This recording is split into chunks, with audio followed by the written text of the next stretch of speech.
If the theory that Jean gave Ned and MJ their memories back of Peter when she froze everybody, if that's true, why did it also take him doing the handshake to unlock the memories that he already got given back? So y'all are telling me Peter walked into the establishment, introduced himself as Peter, and it still took the handshake for Ned to remember the memories that were already given back to him? I'm not buying it, and I don't care if some random comic from 1976 had the exact thing happen. I think it's stupid, and I'm praying that it's not the explanation moving forward. It completely cheapens the impact of the ending of No Way Home, like especially with the context of Spider-Man in the MCU. That decision to erase every memory and record of Peter is what gave us the version of Spider-Man that we'd wanted for so long. An independent Spider-Man story that didn't have to rely on Tony or the Avengers. Yeah, we had crossovers from different characters, but it's still an independent Spider-Man story where Peter's broke and isolated and depressed. So to backtrack on that completely by just giving the people he cares about their memories makes it feel pointless and stupid. And I think they can explain Ned saying Peter at the end as him being like, bro, who are you?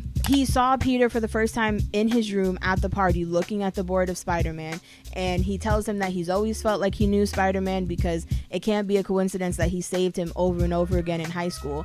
And Ned thought that MJ and Peter knew each other, but they don't. But then later on, Spider-Man's at his apartment and MJ knows him enough to know that his name is Peter, and then this guy comes in and introduces himself as Peter, and somehow Ned knows how to do this handshake with him and has no memory of how. And I've also seen the argument of, you know, if that's not the case, if they didn't get their memories back in that scene, then why was MJ crying? And it's like, girl, I don't know, because she was scared, because she was trapped in her own body and she couldn't move, and she lives in New York City where like everything bad that happens in the MCU happens in that city. I think it's extremely plausible that was just an acting choice that Zendaya made. A single tear rolling down her cheek doesn't have to mean that she just got flooded back with all these memories of her ex-boyfriend. Call me crazy.